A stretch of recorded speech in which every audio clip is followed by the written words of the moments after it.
ones on Science of Mind, which is really great because for a long time I would not even hear the phrase Science of Mind used. And Louise Hay, who I love, in her book You Can Heal Your Life, which everybody knows is the book I've been really working with for 20, 25 years everywhere. Louise Hay herself was a practitioner of the Science of Mind. And she worked in the first Church of Religious Science in New York City, a place that still exists, and the pastor, which is my friend Wade Atkinson. So Louise was working up there, much like Leah or yourself, with your little notebook in New York City, doing practitioner work with people who would have any type of challenge you could imagine. It could be anything from having an arthritic situation to having AIDS, or having grief issues, loss issues, weight issues.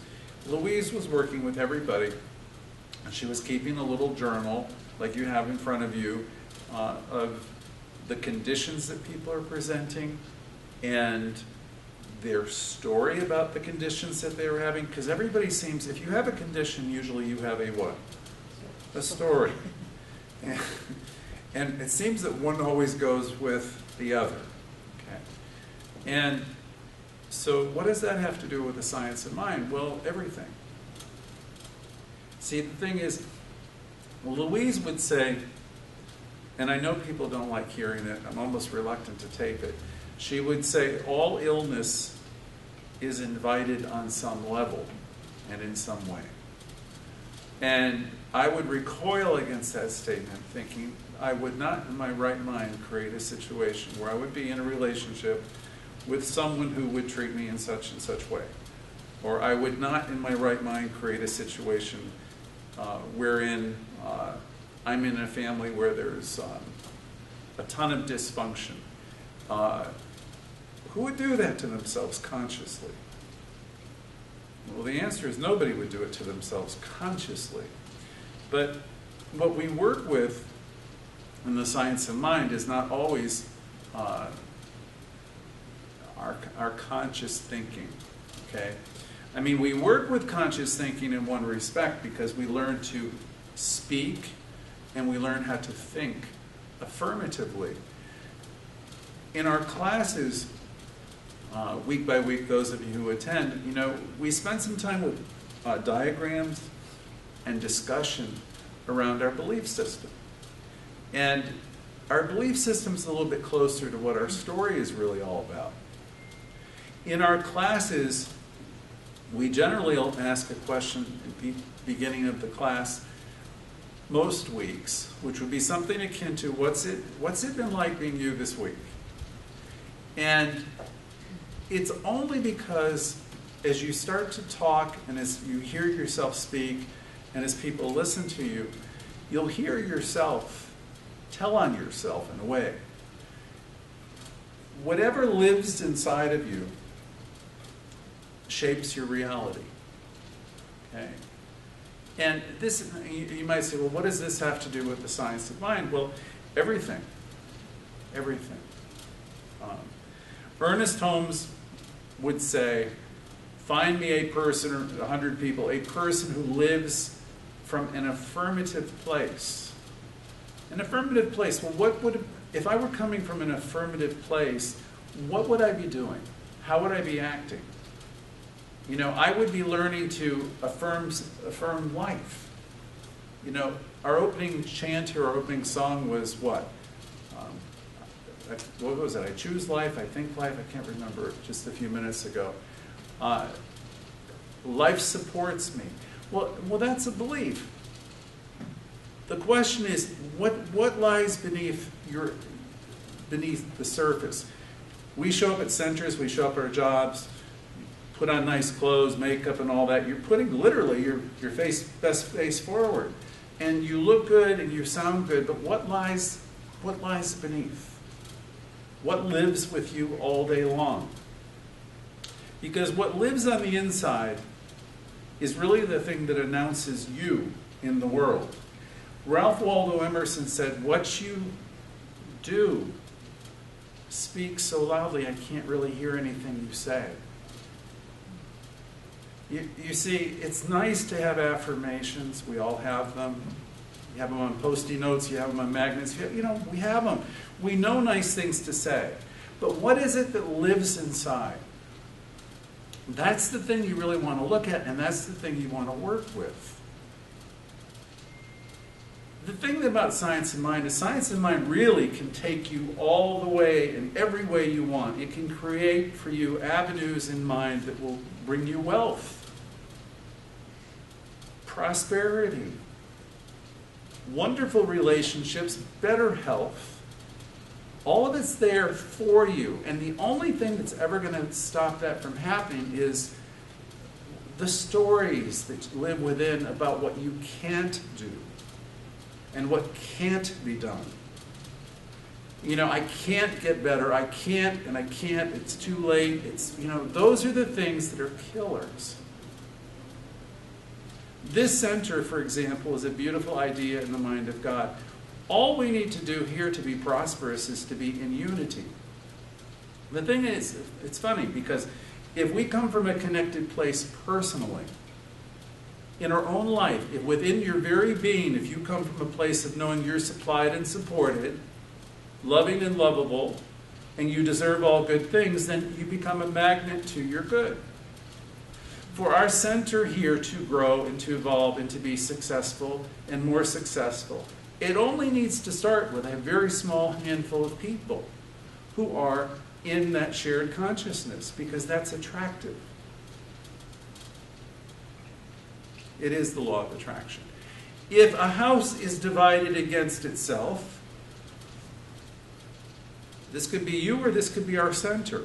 If the house is divided against itself in consciousness, like Leah, beautiful girl and all this, but if within there's a whole bunch of warring thoughts, no matter how beautiful and how talented and how high your IQ is, moving forward is very difficult, because there's stuff within, raging within, that's thwarting your progress. And health, wealth, creative self-expression, and any and all of it. Same would be true for a spiritual center. If you have a handful of people that really are pretty good, and you have another half as many that are really, really in a warlike state of consciousness, it thwarts the forward movement of the center itself. The role of the pastor is much the same as the role of the person running their own life.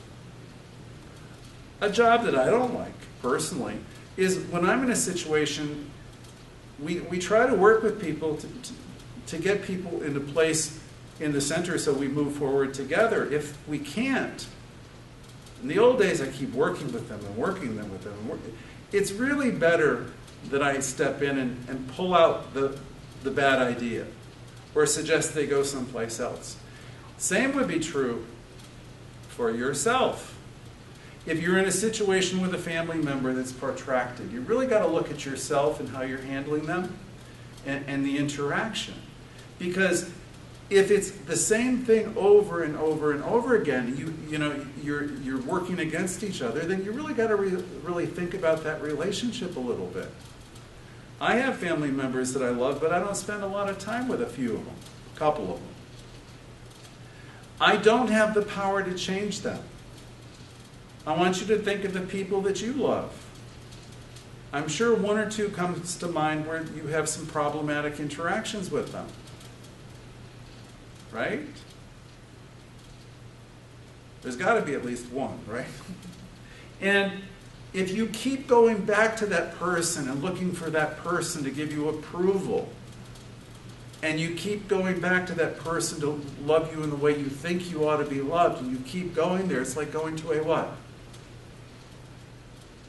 It's like a dry well. And, and that's really kind of, it's too bad that we go there to look for them to approve of us, because really, as Louise Hay so would eloquently teach us, the job for approval is not on the outside. She would say self-acceptance and self-approval are the keys to everything. All positive changes. Ken Kai's, in his beautiful book, The Handbook to Higher Consciousness, said this: He said, let your addictions be turned into preferences.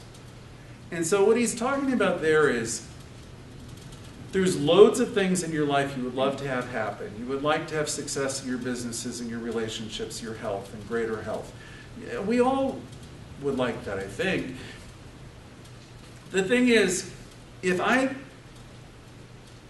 am so attached to this business, this person being with me or working out with me, or my family to approve of me or get me or win my father's approval, mother's approval, girlfriend, boyfriend, if this becomes my overriding need, that I need them to approve of me, I need them, then it is an attachment. And that's where the trouble starts. So in the book, Handbook to Higher Consciousness, which is brilliant, Ken Kais would suggest, let these addictions that we have be turned into preferences. In other words, perhaps it's your father, and you've always had a relationship where you never seem to get his approval, you never seem to be good enough. Or maybe it's your mother that you have relationship issues with, because we generally have some with family members of some kind. You know, in your spiritual maturity, eventually you get to the place where you say, again, rather than needing their approval, it's a preference. I'd like to have your friendship. And I really would like your friendship, but the truth of the matter is, friend, I will go on with or without your friendship. Those old country songs where I'm going to die for you type of stuff are twisted. They're twisted.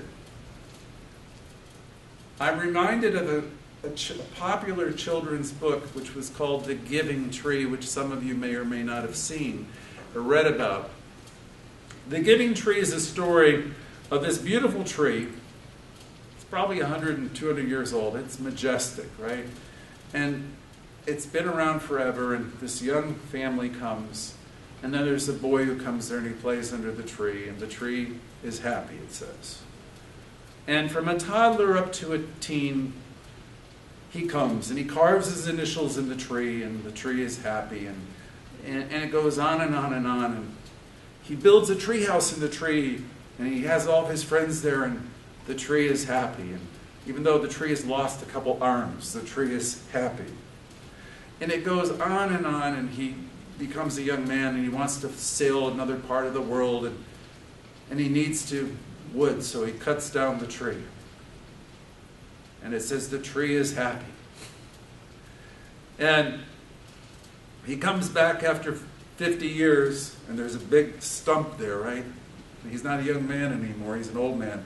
And he's sitting on the trunk, at the stump of the trunk. And the book says the tree is happy. Leo Buscaglia, in one of his famous talks, said, the tree is sick, sick, sick. You're not here to be cut down piece by piece by piece. How many relationships are you in where that seems to be the reality? Maybe you're not in one now, but can't you see that happening, right? Religious scientists can't stay in bad situations like that, right? Once you realize you're in the trap, you got to know it's nobody else's fault.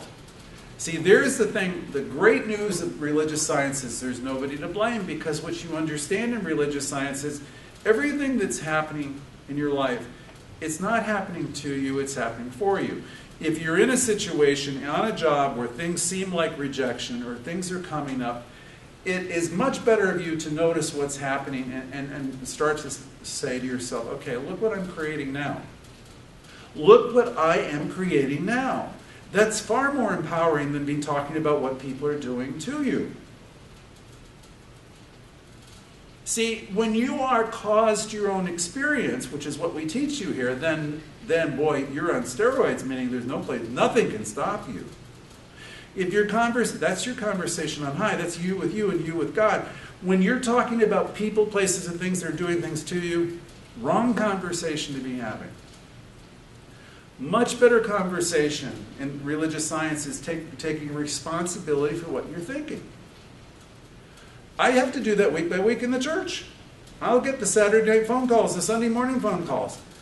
I cannot afford to take any of that what? Personally. My job is to get up, regroup, and to see the good, and it doesn't matter if it's 2 people or 22 people. That's how you become a success in the teaching. If you're running a real estate business, which I did for 20 years, and I have all kinds of people, sales agents and people in my pocket, jobs going wrong, your job, when it all falls apart, and it will, is to see what? To see the good, pick up and move forward. This is what successful people do. They pick up and they move forward. They do not let the conditions in their life define them. In religious science, we teach you the conditions in your life, the facts around you, they're swirling around you with your girlfriends, husbands, wives, children, jobs. Those conditions don't define you. What do you think it is that defines you? You define you. There's something about you that won't be sunk. There's something about you that, you'll hear it. You might even engage in it for a few minutes. But it doesn't feel right to you because you're a religious scientist. You know you're here. You have important work to do and you're not stepping down. That's a refrain from a very popular talk that was done at one of our conventions a few years ago by this woman. Her name was Georgia. She said, I go into my center on Monday morning and all I hear is what I did wrong on Sunday. I'll get the text messages. Well, you could have spoken longer. You could have done this and you didn't mention that. And she says, I go into myself and I say self. You're doing important work and I'm not coming down. Sure, I would love them to love me, but I can't let their loving me or their... See, everybody is in a process too, and your parishioners and your family members, they have places where they're hurting and they project that pain and hurt where? Yeah, on the people closest to them. Your family members, your boyfriends, your girlfriends, your pastor. You can't take any of that what? Yeah, everybody's doing the best they can with what they got. My God, our place this morning, I had 3 or 4 messages. I'm texting Ari. I said, I think I want to shoot myself. Well, maybe after. Maybe after the sermon. He says, you just need to pivot, remember the truth. He said, go in there and talk about the truth. He says, you know how to fix that. I said, yeah, that's right. Okay, so I'm going to be a religious scientist. Religious scientists train themselves to see the God, the good, where and when? Everywhere. Yeah. And sometimes it's really sticky. Have you ever had your life where it feels like it's working against you? Oh, yeah. Rejection. Don't you love the feeling of that? Betrayal. Ever had any of that? Then we've got health. You go to the doctors. It seems like it's a lot to deal with sometimes. And then it seems everybody needs to be paid. I mean, a lot of people. And sometimes it doesn't look like there's enough checkbook at the end of the month. And what are you going to do with all that mess? So thank God for religious science, because in religious science you really start to work with what works. And what works is consciousness. And we have a power greater than ourselves that responds to us. And more than that, it's a part of us. Holmes actually said there's a power for good greater than you in the universe, a part of you, and it responds to you. So the job, the work, is to really, really go within consciousness and know that I am supplied and supported, I am loving, I am lovable, no matter what the heck is going on. I am supplied and supported, loving and lovable, no matter what? No matter what is going on. You remember that old Debbie Reynolds movie 1,000 years ago, which is The Unsinkable Molly Brown? Well, you become that type of person. Nothing's going to sink you, because you're all about being successful. The places you'll go. That's what we read in class a week or 2 ago with Dr. Seuss. There's nothing that can stop you because you have brains in your head and feet in your feet, whatever he says. Nothing stops that person, because that person is undeterred by people, places, and things and what people are chattering about. People will chatter, and they won't understand you. Ralph Waldo Emerson said, to be great is to be misunderstood. No one has understood me for half my life. I can promise you that. Not my own family and not others. Because I will listen to what people say. And as Bill Tolliver used to say years ago, who was a great minister at Fort Lauderdale, he would say, my healthy side will take it under advisement. Meaning I'll listen to everybody. I will. And I do care about everybody. But in the final analysis, the person who's going to make the decision for you is who? You. Yeah. You know, in the final analysis, the person who's going to make the decision for you is you. He also recommended, Bill, that each of us spend some time every day. Leah likes to meditate. Meditation is great. Meditation is one way. Another way is spend 15 minutes, 10 minutes reading something. You know, Bill used to say, you live in a time and age where you can commune with some of the most brilliant people that ever lived.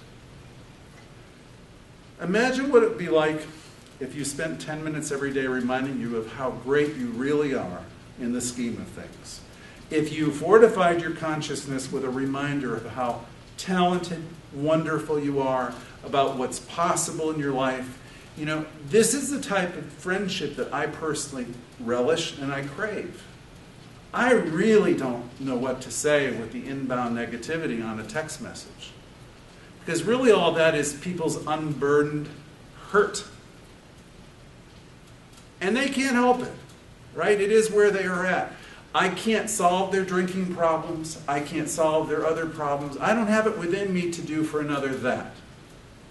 All I can say to somebody who is hurting is invite them into the discussion that we have here every Wednesday night and every Sunday morning. Because the discussion here is always going to be about healing. The discussion here is always going to be about healing. Healing what? Healing consciousness. Because everything that's on your outer world, in terms of people, places, things, jobs, health, is a reflection of what lives in your inner world. So the invitation here always is to come, join in, connect, learn to love yourself, and start to see how everything starts to change. And so it will.